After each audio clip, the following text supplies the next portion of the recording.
Hello freaks, welcome back to இறுதி சுற்றோட நாள் 5. ஸோ காலையிலே எழுந்தோடனே சிறப்பான ஸ்ட்ரெச்சஸை போட்டுட்டு நடைப்பயிற்சிக்கு கிளம்பியாச்சு. ஸோ நடைப்பயிற்சி ஆரம்பிக்கும் போது மழையே இல்லாமல் நல்ல ஒரு கிளியராக இருந்தது. அப்புறமா என்னதானே ஆச்சு நம்ம ஊருக்கு அப்படின்ற மாதிரி வானத்தை வந்து மழை வர ஆரம்பிச்சிச்சு.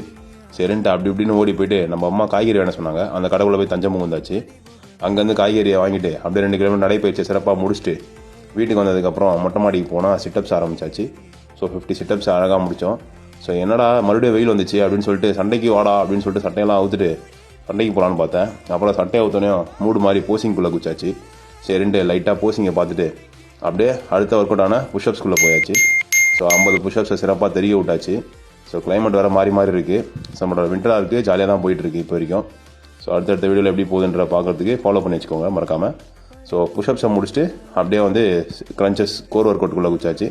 ஸோ 50 கோரை சிறப்பாக தட்டி விட்டுட்டு வீட்டுக்கு கீழே போயிட்டு நான் கடவுள் ஆரியா மாதிரி தலைகீழே நின்று மெடிடேஷன் பண்ணிட்டு இருந்தேன். அப்போ எனக்கு ஒரு யோசனை தோணுச்சு, அதை நாளைக்கு சொல்கிறேன். டுடே ஜாலி டுமாரோ காலி. Bye by.